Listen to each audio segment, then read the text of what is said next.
Ed here, and welcome to our latest edition of Behind the Mask. And Behind the Mask is our opportunity to sort of get behind sometimes the facade that we might put up, not necessarily on purpose, just the way we grew up professionally, and really get to know the people that are really changing healthcare. And one of those people is my friend Jodi. She's the CEO of Amendola Communications, which, Jodi, that's your last name as well. It is. It is. And tell us really quick a little bit about Amendola Communications. I mean, because you've been around a while helping a lot of companies. We have, and we have a great reputation. And first, can I just say thank you, Ed, for having me on Of the show? course. Yeah. I'm honored to be here, and so excited that we recently met. Even though I've known you for many years and have followed you on your His Talk articles and on LinkedIn, and I've admired you from afar for your leadership, just your dynamic changing roles throughout healthcare, and was so grateful when our mutual buddy Greg Miller introduced us. So I appreciate your authenticity, and I also just wanted to say I love how much you love your wife and express it through your words. So it's beautiful. So Yeah. thank you. You gonna make me blush and be a little embarrassed. But That's yeah, okay. it's mutual. I know of your organization and the people that are part of your team, and they're just stellar people as well as yourself. So we really do Behind the Mask. We're kind of going after three different things, three different big questions, and that is, who are you, and how did you get here, and where are you going? So first, we're going to sort of talk about who are you. So at what age? You're clearly a leader. You're CEO. Before I start that, I do want to tell you who Amendola is. Is that Yes, okay? go for Because it. Yeah. I kind of went to you. So Amendola Communications is a healthcare IT focused PR and marketing agency. We have 25 team members, all who've grown up in healthcare or healthcare technology or digital health. We typically represent about 50 different clients in the space that cover every single topic you can imagine, from AI to telehealth, HIEs, EMRs, health equity, you name it. And we divide our services into 4 buckets. One is public relations and thought leadership. So it's really comprehensive media relations programs, getting our clients into the news. And then the second bucket is content marketing, where we write all types of short and long form content that can be leveraged in multiple purposes for lead gen and social media. And then we also do a lot of organic social media, managing our clients' LinkedIn, and used to be Twitter, not so much anymore.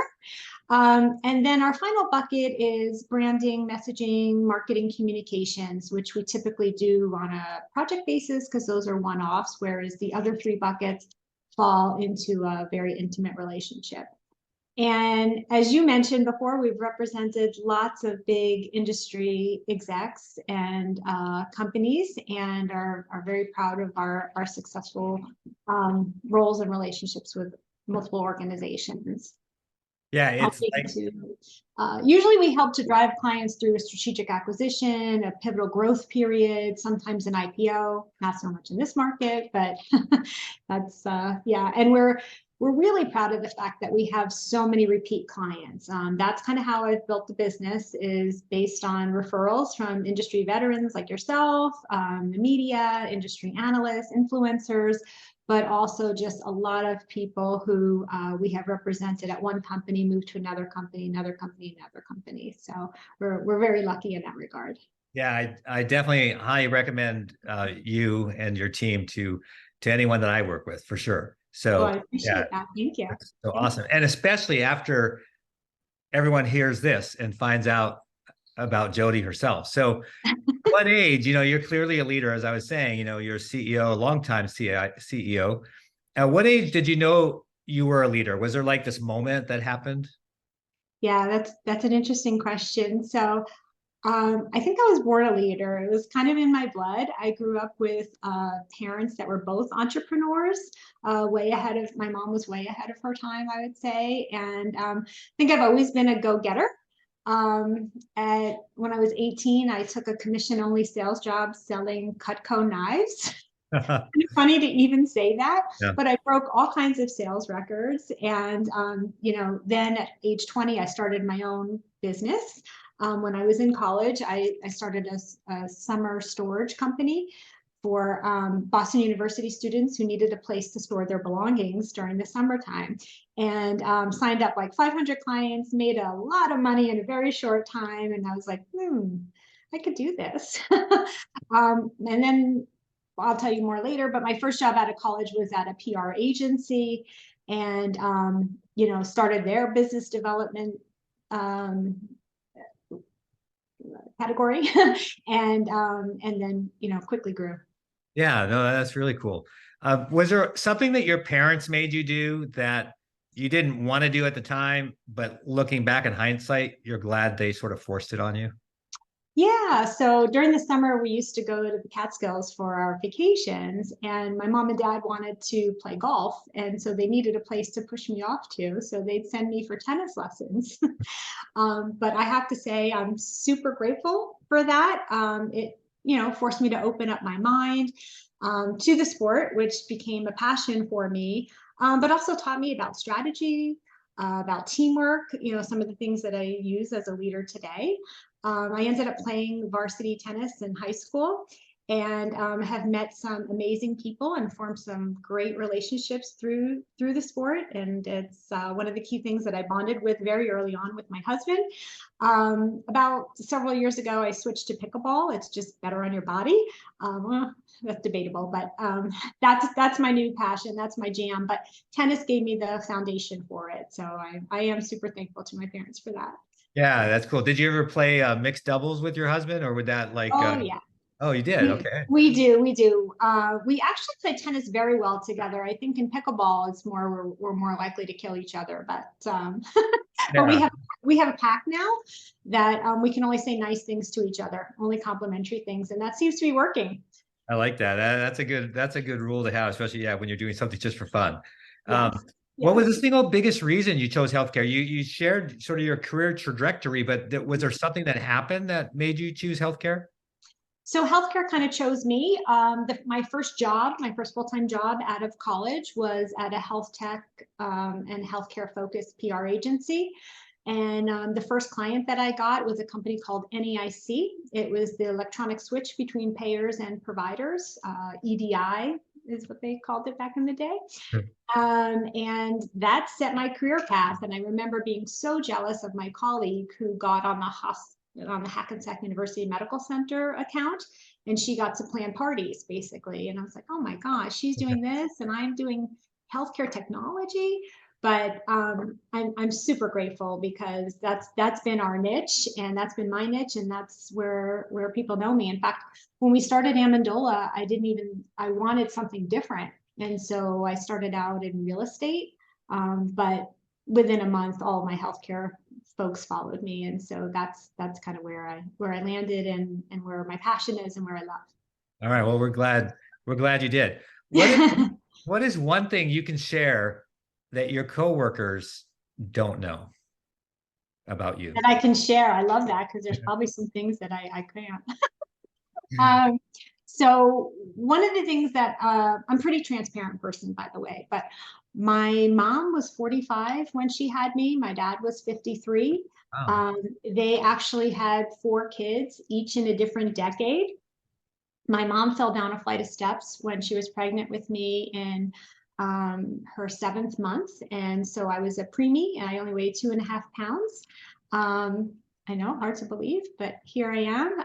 But I think my life, because I was an oops, if you might say, my parents always said I was their miracle.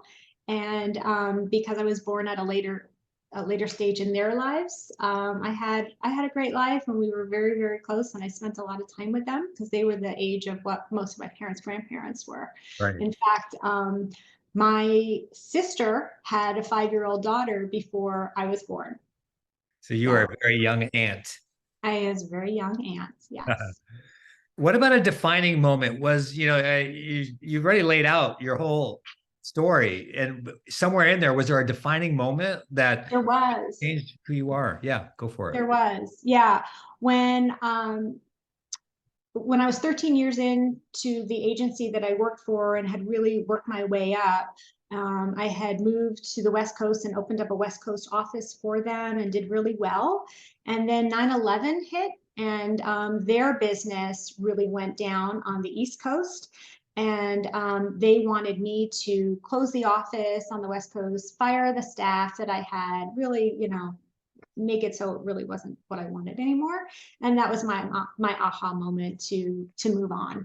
And my husband had been bugging me for a while and said, why are you making somebody else millions of dollars when you can do this for yourself? And it was tough. We had a 2-year-old daughter at the time. We had 2 mortgages, but honestly, not good. Best thing I ever did. Never looked back. And yeah, had 5 clients within 6 weeks. And the rest, as they say, it's history. Yeah, that's great. Yeah. And speaking of kids, how many did you have more than just your daughter? Do you have other children? I don't. I only Okay. have 1, but she's pretty perfect. And she's my why. Very cool. And does she play tennis? She does. She was an excellent tennis player in college, also on a varsity winning team. And now she plays pickleball and we all play together. Her boyfriend, my husband, and I. So yeah. Oh, that's cool. Very Yeah. cool. Hey, tell me about the last time you cried. So then we're gonna go a little deeper here about, how did you, we could sort of like who you are and how'd you get here? Yeah, last time you cried. Yeah. So I'm an emotional person, but I don't cry very often. Like my husband can cry during movies and I don't understand that. But last week, when I came home from health, I put on CNN and started looking at social media and heard all of the horrific stories of the situation in Israel, and babies being beheaded and families being kidnapped and murdered and abused. And oh, Ed, I mean, beyond heartbreaking. And yeah, I cried. I cried. And that's even still hard to put my head on the pillow every night when I think about it, because I can't believe this is actually happening now. Yeah, I'm with you 100%. We could probably have a whole podcast just on that. But Yeah. so yeah, so that's when I cried last. Yeah, that's a tough situation. I'm there right with you. What was something that you really wanted somewhere along the line, could have been professionally or personally, and you didn't get it? Well, you beat me to it because I was going to say my second child. Okay. Yeah.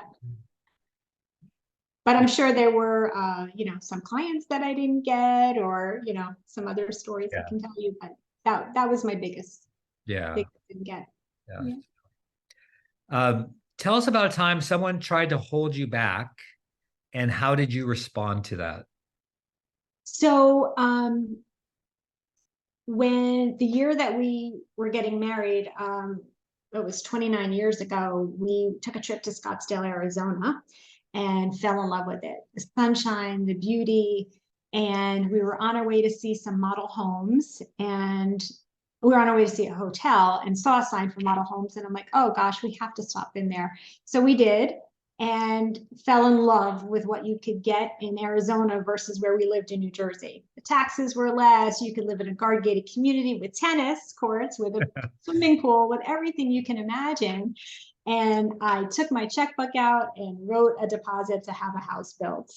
We went home, and oh my gosh, this was halfway around the world from coming from New Jersey. Our families thought we were absolutely crazy. They did everything they could to try to talk us out of it, um, including bribery, you name it. Yeah. But we persevered. It's what we really wanted. It was something that we just had to do. We knew if it didn't work, we could always go home.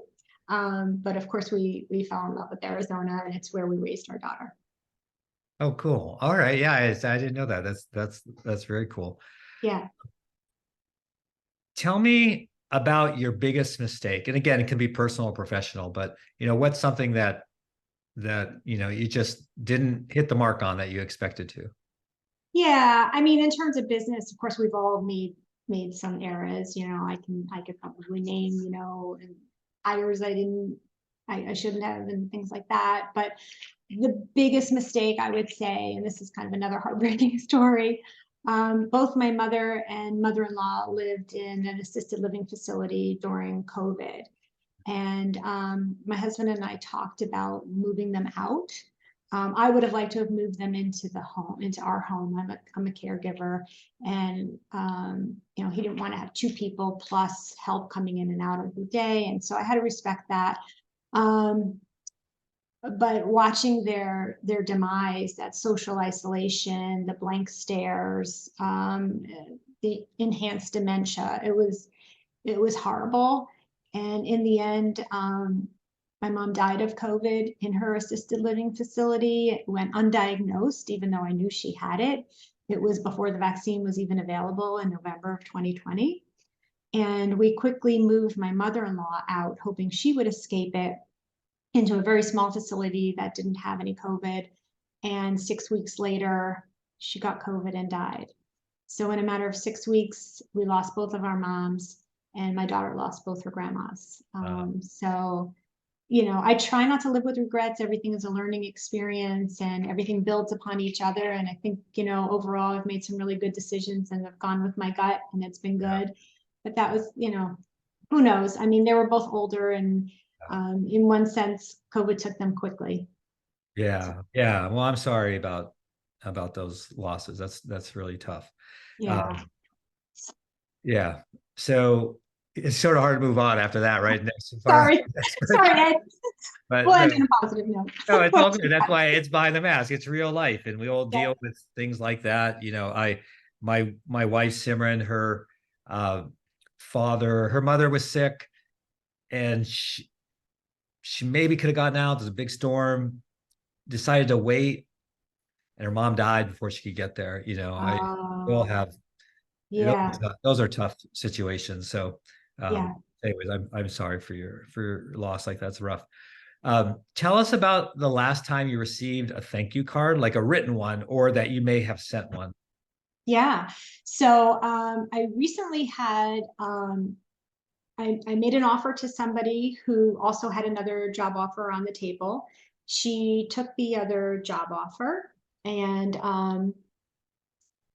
3 months later came back to me and said, I made a huge mistake. Will you take me back? And you know, that's not an easy thing to do.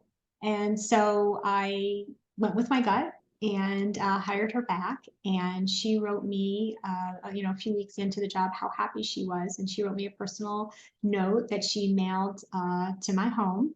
And just getting it made me feel so good, because I think personal notes are a lost art.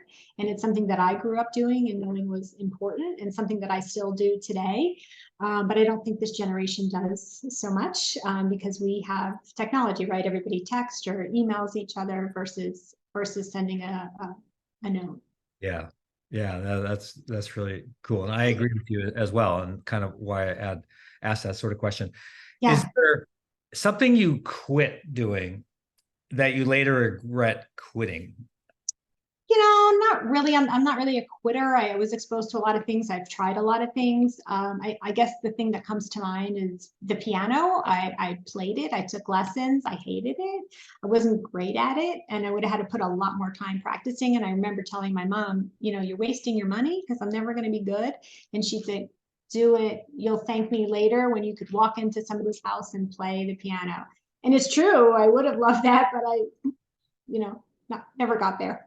Yeah, yeah, that's a good one. I sort of relate to that too. You want to be able to do that, and I just don't have the capability, but I wish I did Yeah, all the time. yeah, exactly. Just like singing, right? I wish I was a Right? good singer, Yeah. but I'm not. We're athletic, that's why, Ed. Yes, there you go. If you were talking to the next generation, maybe like your daughter's friends, Mhm, what's one thing that you would tell them? This is not like one piece of advice, but something they should relish in the journey that they might otherwise rush through. mhm. Yeah, I mean, I think the connections, the people that you meet are so important, and whether you maintain those relationships or some end, they're all part of your story. And for me, healthcare IT has been such a close-knit community.